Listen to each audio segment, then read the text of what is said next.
Hello, here's your friendly Viking MTG, and we're finally going into a deck raid. I thought it would be later than sooner, but well, here we are, and this time I'm going to talk about Modern Dredge. Now, this is a deck that has piqued my attention in the last months, especially since the release of Eternal Masters. I even started building the Legacy one, but then moved on to my favorite format with this, and this is Modern.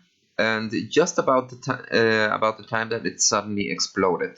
Modern Dredge today is a very powerful deck that has been taking Modern by storm, and has been creating a little bit of controversy on how the cards work. And Modern Dredge is known very much, especially Dredge in general, is very well known because of the unfair way it generates card advantage.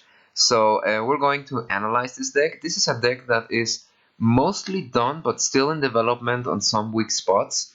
And it has still a lot to offer. So we will be talking a long time about what this deck is made of. No, so let's first start a little bit with the context. No, the deck in the meta. As I told you before, the deck is also well known in Legacy. It bases itself around the ability of Dredge that some cards have, like Life from the Loam and Golgari Grave Troll and Stinkweed Imp and stuff like that.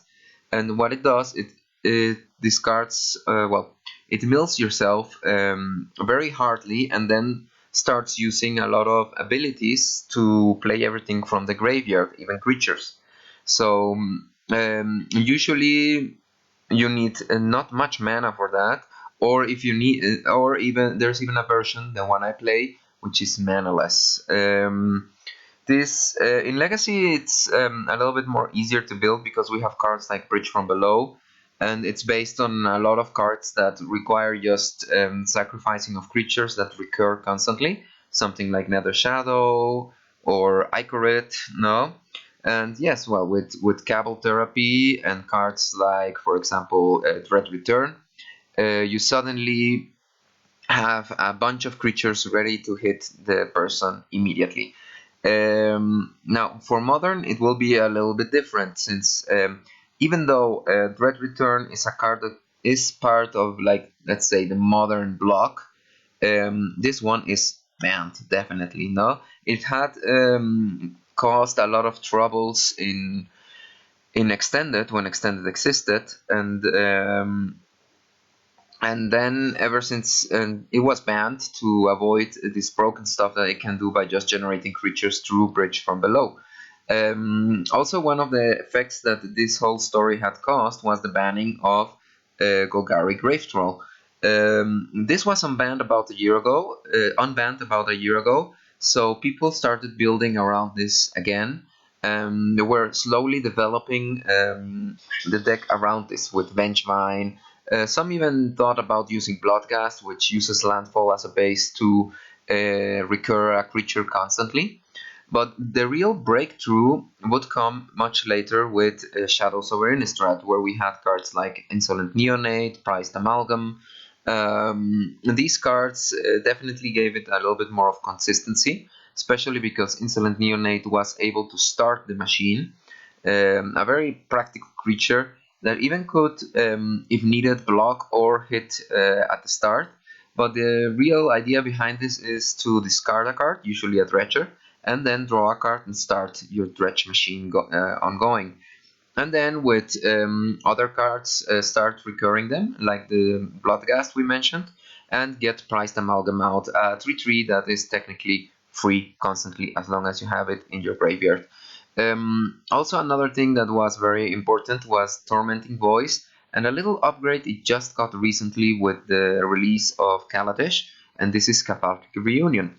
Cathartic Reunion is a very powerful card for Dredge because instead of just discarding one card and drawing two, now you discard two and draw three. So it's very easy to get a Dredge of around 10 to 16 out of 16, I'm exaggerating, 18 out of this. No, obviously you would have to have 3 Golgari Grave Trolls, but usually you would be dredging something around 8 to 10, just because of this one card. No, and this gets the machine running, and thus the deck has gained a lot of prevalence lately. To start, yeah, it has been winning a lot of tournaments, or at least making a lot of top eights, especially because now the hate for this deck, because it's a very easy to hate deck, but it is taking away some of the sideboard options of many people, because before we had to always take care of Affinity, and now it turns out that we also have to take care of Dredge, since it's very powerful. I would even say borderline broken in some cases, no? Well, in general, let's talk first about the core. The core are obviously the dredgers, the Golgari Grave Troll and the Stinkweed Imp, which are the biggest dredgers that we have, and creatures that late game we could cast if needed. Although I've rarely hard cast them, unless I was in a very bad second, third game situation. No, this is coupled with obviously cards that force us to discard and draw cards. I mean, the basics I already called Insolent Neonate, but also Fateless Looting, which maybe the only negative is that it first draws the 2 cards and then discards 2 cards. But at least as a turn 1 play is a very good play, because you get 2 extra cards where you could get your sideboard cards or something else you may need. And then the next turn you will be ready to dredge for the first time. So it's not that bad. And the flashback is very important because, well, yes, later on in the game, if you still need some cards in your graveyard, you can always flash this back and start dredging harder. Also very important here are the Cathartic Reunions. I mentioned them a moment before. All of them are usually in a playset of 4. I've seen some experiments with Stinkweed Imp and Cathartic Reunion or Fateless Looting getting 3 or something like that to make space for other cards. But I do think it's a pretty safe assumption to make that we should keep those at 4 at all times, no, unless we're sideboarding, and that we will talk about later. This way you can start to get the machine running, and I think these are like the basic cards that you should have and you must have to make this deck run, at least in my experience. No. Also important here are the ones that will return. This is Prized Amalgam, obviously. Bloodghast for the landfall ability, and especially if you can get your enemy below the life total, below 10 life, he will have haste too. So this will generate a lot of great attacks that usually have 10 or more power on the board almost immediately. No, and finally Narcomoeba, because the ability is very important and it will supplement the Bloodghast ability. So this way, if your creature gets removed by effects other than things like Path to Exile or something like that, you will always get your creatures back. So a Lightning Bolt may set you a little bit back, and I mean a little bit because it's not very much, but at the end you will be constantly getting these cards back, and unless you have very specific removal like exile removal, like Path to Exile, well, usually you will get all your creatures back, and yes, you will flood the board very quickly with a lot of creatures. The previous cards, for example, are usually very useful at the beginning, and from there on you will be recurring those 3 cards, especially the Bloodghast and the Prized Amalgam, constantly, and Narcomoeba will be like the helping hand here.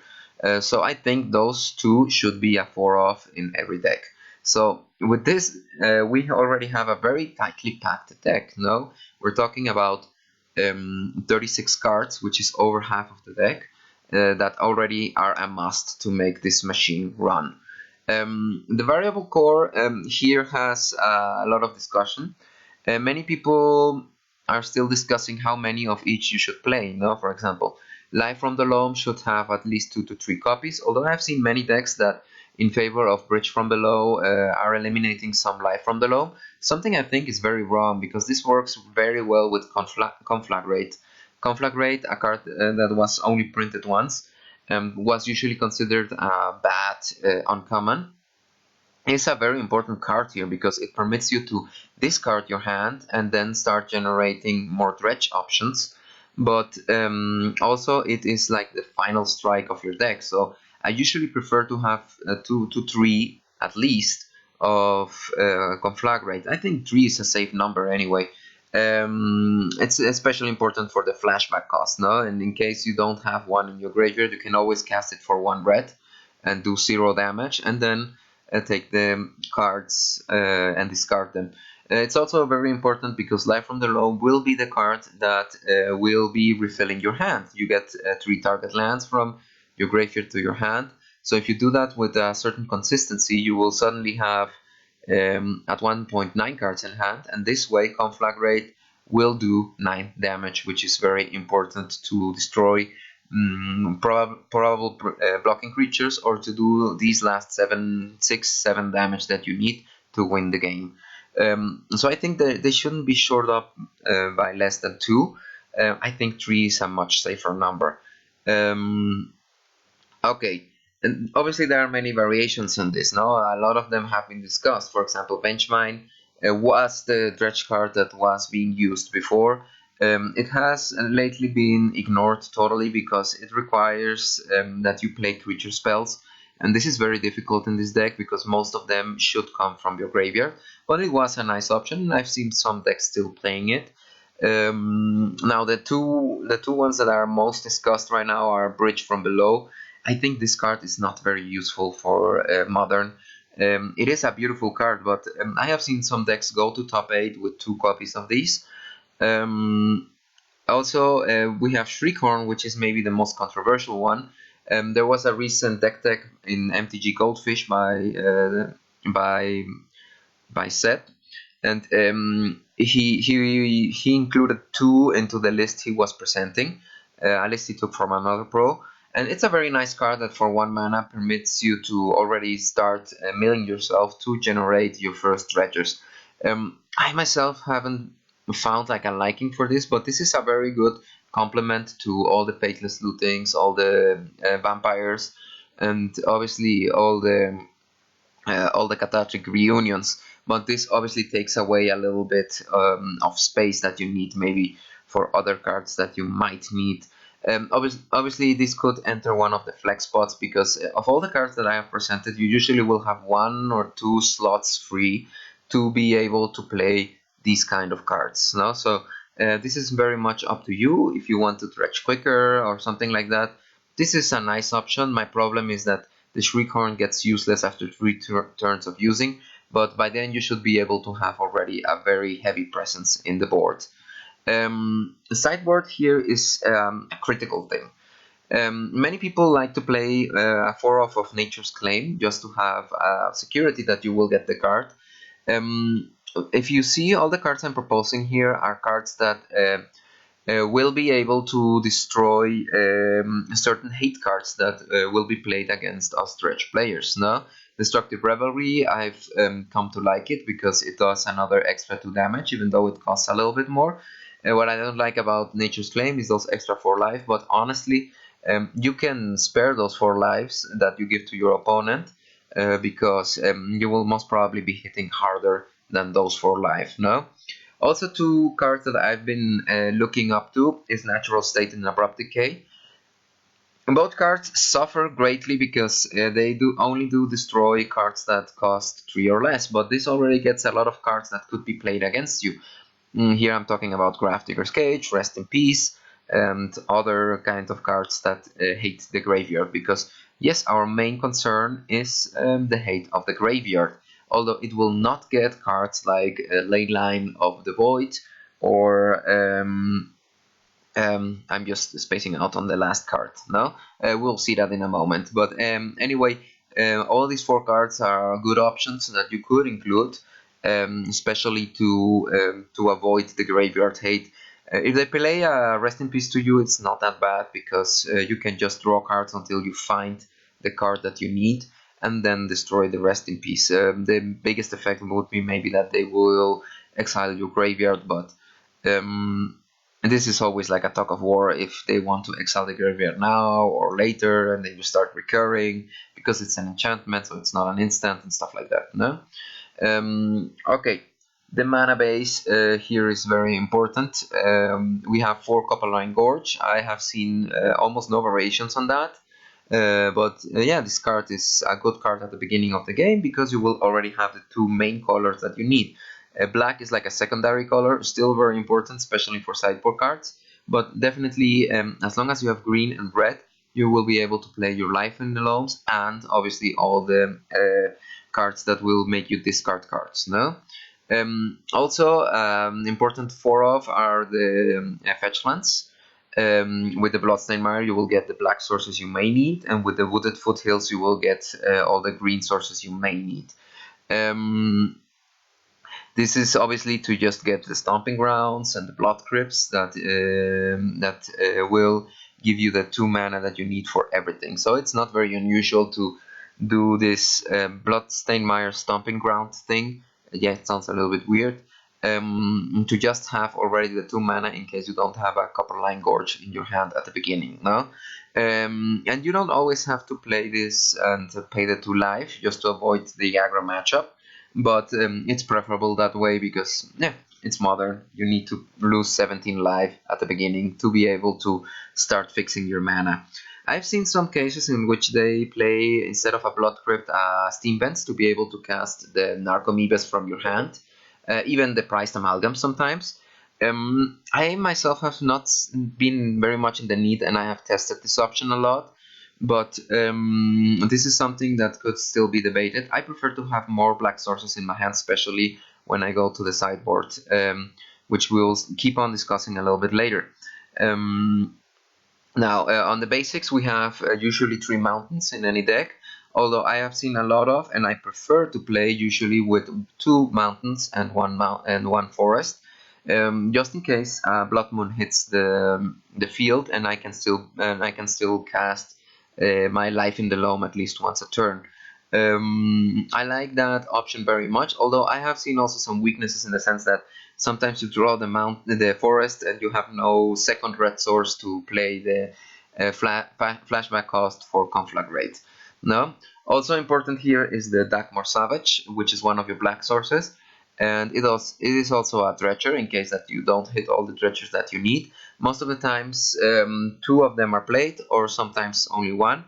Well, it's a card that we need to keep on dredging, and later on in the game when we already have all the Golgari Grave Trolls out, well, just play it as a land. The negative thing here is that it would enter the battlefield tapped, so it will slow down your deck a little bit, but it's a price to pay to get more consistent dredges. Finally, I've seen some lists that play Mana Confluence. Mana Confluence instead of, let's say, a few fetch lands, or instead of a few of the shock lands. This is a very good card, but it will always cost your life. And as quick as the meta is right now, I don't think it's a very good option, but still it is very good for mana fixing. So this is definitely something to put into consideration if you want to play this deck. Now, some people have come to play even 4 of them, which I think is too much. Maybe 1 or 2 is more than enough. And so in case you draw them, you have a fixing, even though it may cost you some life. Okay, flex spots. On the flex spots, also there is a little bit of discussion. If we should have something that gets your creatures more powerful, like Scorch Devil or Rally the Peasants. The bonus in attack is always good for a last, not so surprise attack to finish off the enemy. I personally like the Scorch Devil more, and I have to test this option though, because I haven't been able to get this card, but most probably I will print the play test card for this sooner or later and try it out. Although Rally the Peasants has been getting a lot of good feedback, especially because it's 1 power more. It's the same cost for them to play it from the graveyard. Other people have been starting to play with Haunted Death and Scrap Heap Scrounger to have a more, let's say, an easier way to recur creatures from the graveyard.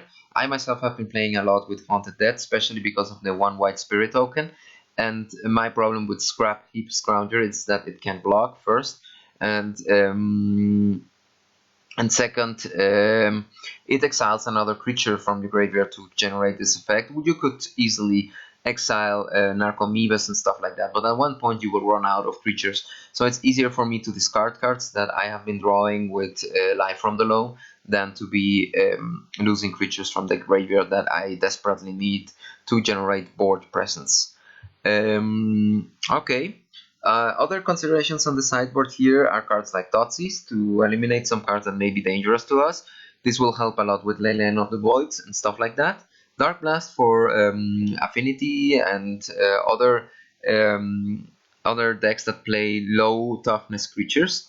Especially because Dark Blast also has Dredge, and Dredge will permit, and this will generate a little bit more of Dredge options in case that you may need it. Lightning Axe is usually something you will replace your Insolent Neonates with, because it still discards your card and will kill a creature that may be too troublesome, something like, I don't know, a White Nakavel or something like that, no? And start the machine running. This is very good against creature-based decks, especially something like Sue or something like that. Collective Brutality has been taking a hold right now on most Dredge sideboards, even main boards. This will do what you want, discard cards, and also this will help you to eliminate a creature, gain some life that you may need, and hit your opponent with that, or at least discard a card that may be too dangerous for you.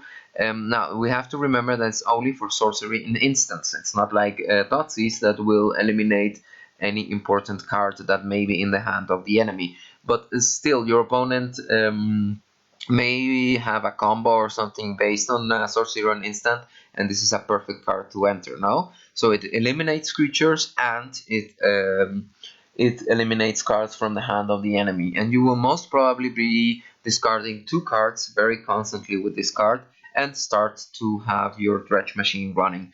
Finally, Vengeful Pharaoh. This is a card I had not understand for a long time. I had to ask in the MTG Salvation forums how it works. Well, it will work mostly with creature-based decks, especially big creatures like Band of Eldrazi and stuff like that, because it will, at the price of life, kill some creatures once this is in your graveyard.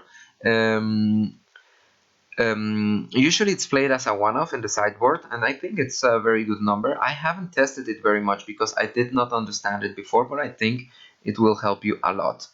Well, also other considerations to make is first on the right side we have Gnot the Bone. This is for aggro matchups, so we can gain a lot of life back in case that the aggro player is getting tough on you. Especially because you will have a lot of creatures in your graveyard at many points of the game. And Flashback is very important to regain the life that you may be losing by getting hit by lightning bolts and White Nakavels. Another thing is that we have also to think about the mirror match. Many people that play Leyline of the Void, an option I've been forgetting constantly, and I will be including in my decks in the future. But also I've been seeing a lot of Bojuka box played, which is a good way to replace, for example, any black swords, especially the Dagmar Savage, and to have a way to exile the graveyard of your enemy without costing you any important card that is not a land in your main deck. I also have been playing around the idea of playing a Tormund script. The bad thing about this is that you will have to take a card out of your main board that is not a land, but this card is very strong, especially because it's very hard to respond to this card once it hits play, because you can immediately sacrifice it and exile all the cards. And if they don't have a removal, you can keep it a little bit as a way to threaten your enemy that you will do it sooner or later. Now, be very careful that you do it sooner, because if they start playing the cards out of the graveyard, it may be a little bit too late, but in general I think it's a very good card to be played against the mirror match. Okay, now also a very important thing here is to check the cards that could affect your game. Leyline of the Void, Rest in Peace, and obviously Grafdigger's Cage are cards that usually will affect you a lot because they will not permit you to play with the graveyard. But these are cards that you can remove at some point or another, especially with your sideboard. That's why I have the idea of playing something like Abrupt Decay, because as you see, Rest in Peace and Grafdigger's Cage cost less than 3 mana. The problem is if they play Leyline of the Void against me, well, I will need something else like Nature's Claim.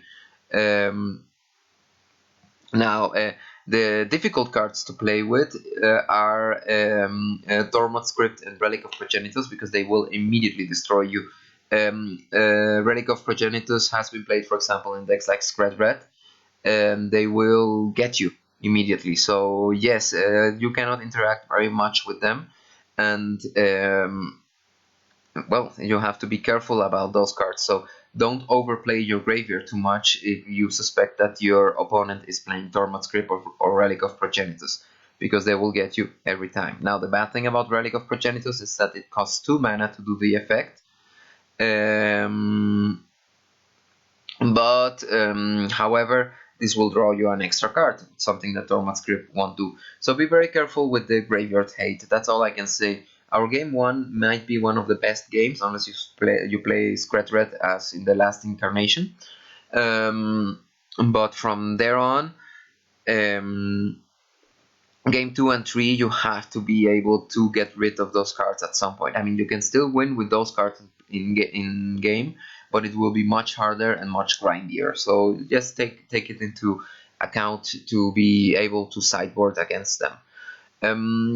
Last thoughts about this. Well, first off, this is the list I'm playing at the moment. I just did some changes yesterday for this video specifically.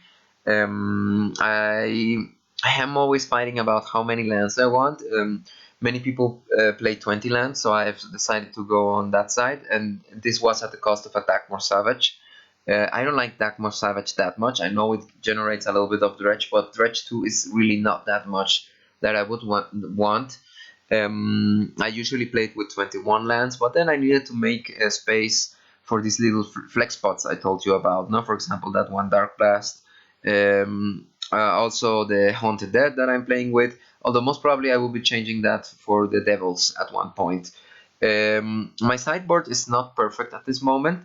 I have, for example, forgotten about Leyline of the Void, so I would maybe change a Bojuka Bog or maybe a Lightning Axe to include the Leyline of the Void in my sideboard. Anyway, as you see, I have some Abrupt Decays. I have just in case that my enemy is playing mostly the low mana cost sideboard hate cards. I like Bojuka Bog because that way I can change the Dakmor Savage for one and maybe a Blood Crypt for one for another to be able to play the mirror. I've included another Dark Blast in case that I need something to eliminate small creatures like Affinity, but also Ancient Grudge is very important against Affinity because Ancient Grudge will destroy the artifacts that you don't want to see in game from your graveyard. Vengeful Pharaoh in case that I find some Bant Eldrazi or something like that. Stompy or something like that. I mean, it's a very dangerous card because you can lose a lot of life in the process, but it will help you to keep the enemy a little bit in check. And Gnaw to the Bone in case that I have an aggro matchup. No, as you see in the main board, I have 3 Conflagrates and 3 Life from the Loam. This way, I will be able to generate that last piece of damage and obviously be dredging for my lands constantly. But from the rest, you see, it's a very standard list, like the one I was explaining with the 4 Bloodstained Mire, 4 Copperline Gorge, 4 Wooded Foothills, 2 Stomping Grounds, and 2 Blood Crypts, and obviously with the 1 Forest and the 2 Mountains that I need, plus the 4 Bloodghast, 4 Golgari Grave Trolls, 4 Insolent Neonate, 4 Narcomoeba, 4 Prized Amalgam, and 4 Stinkweed Imp. I think in general this list is pretty solid and the flex spots are very little, and it's a very fun deck to play. It has a lot of triggers, so you have to pay very good attention to everything you're doing and have a clear way to order your board. What I've been doing is I've been doing next to my library a lot of lines. Also, I've been watching, for example, one of the people that introduced me to the deck indirectly was Erin Campbell from the Girlfriend Bracket. She, for example, when I watched her play, she puts the graveyard in the front. That way the enemy can also see all the triggers happening, and I think this is a very good idea. I haven't been able to play with this way of ordering the graveyard with friends yet, but I think they would pretty much appreciate it because sometimes they have to look over at my graveyard next to my library and be guessing what I'm doing at the moment. So if you can be clear with your opponent constantly on what you're doing with this deck, I think this will help a lot your opponent to understand what is happening. And I think the idea of putting the graveyard in the front is much better. I would have to see other players playing it, but anyway, this deck is very interesting, although it always generates a lot of controversy, especially because, well, I mean, you just can see that this doesn't play fair magic anymore. No, the lands are not that important. We're constantly playing from the graveyard, and many people scoff at this deck a lot because it's just an unfair deck. No, I think it's very fun because the decisions you have to make, the decision trees are very complicated depending on the matchup you have, and definitely it's a little challenge for me. That's why I'm building this deck. No. I am just missing right now about 11 cards to finish this deck, and I think it's a very fun way to approach Modern, even though you might be hated by all your opponents. Many people have been already crying out for bans and stuff like that. Stop crying about bans. If the deck is too oppressive, it will be banned. Don't worry about this. But if a ban were to happen, well, it would be your Golgari Grave Troll. Now, recommendations for this deck: play under your own risk, no? Because yes, there may be some ban, not in the near future, but in the longer future, because the cards we're getting are getting more powerful and more powerful and more powerful, and this will generate a deck that is way too broken at one point. But in general, it's a fun deck, so I do recommend to play it, and it will win you a lot of games unless you find a lot of graveyard hate. And well, yes, enjoy it. I mean, it's one of the most complicated decks that we have, and I think it's a very nice deck. Now, just to finish off this video, I want to know what you think about this, if I approached the analysis of this deck correctly, or if maybe I should change something. I did a little mistake on the way, by the way, and you may notice it very quickly. I've been doing the presentation for this for 4 days, and still I did a mistake. But these kind of deck rates I want to do more often, because, well, not more often, but a little bit more. But they will take a long time to do because I have to read a lot of material, I have to watch a lot of videos, I have to be working on this, and obviously in 1 year maybe this deck rate will be not very current anymore. But well, that depends on how you will see on what will happen in the future. No, if you have any comments on this, maybe something I left out, because I usually leave something out. This was one of the reasons why I was preparing this presentation for 4 days, because I always forgot that one card, that one sideboard card, that one main board card, or something like that. And I want to do this more consistently. I'm learning still with this, but I think it's a nice approach to this whole deck tech thing. No, remember that the deck I'm putting is not the end all be all, and any comments that you may offer me will be very welcome. Anyway, like always, rate, comment, subscribe, blah blah blah, and well, have a well, have fun with the deck, or try to have fun when you play against this deck. I hope this will help you to decide if you want to build this deck, or to decide how you want to make changes on your deck. Well, see you.